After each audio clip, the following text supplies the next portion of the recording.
പാലക്കാട് ഇത്തവണ തിരികെ പിടിക്കുമെന്ന് LDF സ്ഥാനാർത്ഥി A. വിജയരാഘവൻ.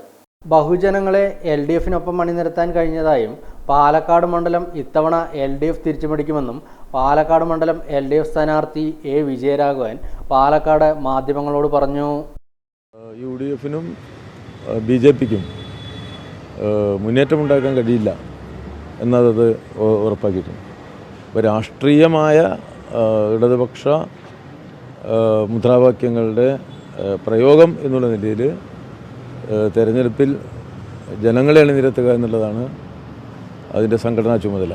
ആ നിലയിൽ ബഹുജനങ്ങളെ LDFന് അനുകൂലമായി നല്ല നിലയിൽ അണിനിരത്താനും സംഘടനാ രംഗത്ത് അതാത് സന്ദർഭങ്ങളിൽ നമ്മൾ രൂപകൽപ്പന ചെയ്ത പരിപാടികൾ, ആസൂത്രണം ചെയ്ത കാര്യങ്ങൾ, ആശയസമരങ്ങൾ ഇവയൊക്കെ ഫലപ്രദമായി നടപ്പിലാക്കിയിട്ടുണ്ട് എന്ന് ബോധ്യപ്പെടുത്തുന്ന തരത്തിലാണ് പ്രാഥമികമായ പരിശോധനയിൽ താഴെ തട്ടിൽ നിന്ന് കിട്ടിയ വിവരങ്ങൾ സൂചിപ്പിക്കുന്നത്.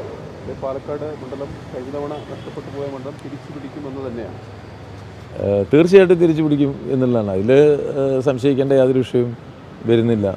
അതിൽ എല്ലാ നിലയിലും നല്ല ആത്മവിശ്വാസത്തോടു കൂടി ഭേദപ്പെട്ട ജനപിന്തുണയോടുകൂടി തന്നെ പാലക്കാട് തിരിച്ചു പിടിക്കുമെന്നുള്ളതാണ് ഇപ്പോഴത്തെ അവസ്ഥ.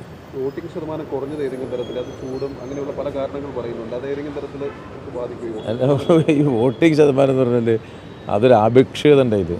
അത് ചിലപ്പോൾ ഈ വോട്ടർ പട്ടിക തയ്യാറാക്കുന്നതിൻ്റെ പ്രശ്നങ്ങളുണ്ടാവും, പിന്നെ ആളുകൾ സ്ഥലത്തില്ലാതെ ആവുന്നതിൻ്റെ പ്രശ്നങ്ങളുണ്ടാവും. ഇപ്പോൾ യങ് ജനറേഷൻ കുറേയൊക്കെ ഈ പുറത്ത് വിദ്യാഭ്യാസത്തിന് പോകുന്നതിൻ്റെ പ്രശ്നങ്ങൾ, അതൊക്കെ ആയിട്ട് ബന്ധപ്പെട്ടുള്ള ഒരു ആപേക്ഷികതയിൽ നിന്നാണ് ഈ വോട്ടിംഗ് ശതമാനത്തിൻ്റെ കാര്യം വരുന്നത്. പൊതുവെ നല്ലൊരു വോട്ടിംഗ് ശതമാനമാണിത്. അത്ര മോശമായിട്ട് നമ്മൾ കാണേണ്ട കാര്യമൊന്നുമില്ല.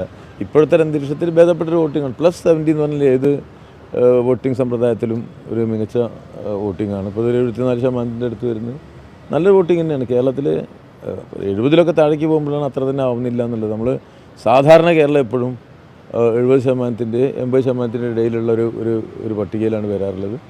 ഇത്തവണ കുറച്ച് കുറഞ്ഞിട്ടുണ്ട്. കുറച്ച് കുറഞ്ഞതിൻ്റെ അതിൻ്റെ ആനുകൂല്യം കൊണ്ട് മാത്രമായിട്ടൊന്നും തിരഞ്ഞെടുപ്പ് ജയിക്കാൻ പറ്റില്ല. തിരഞ്ഞെടുപ്പ് ജയിക്കുന്നതിൻ്റെ സംഘടനാപരവും രാഷ്ട്രീയ പ്രവർത്തനത്തിൻ്റെ കൂടി ഭാഗമാണ്. ആ നിലയിൽ തന്നെയാണ് ഞങ്ങൾ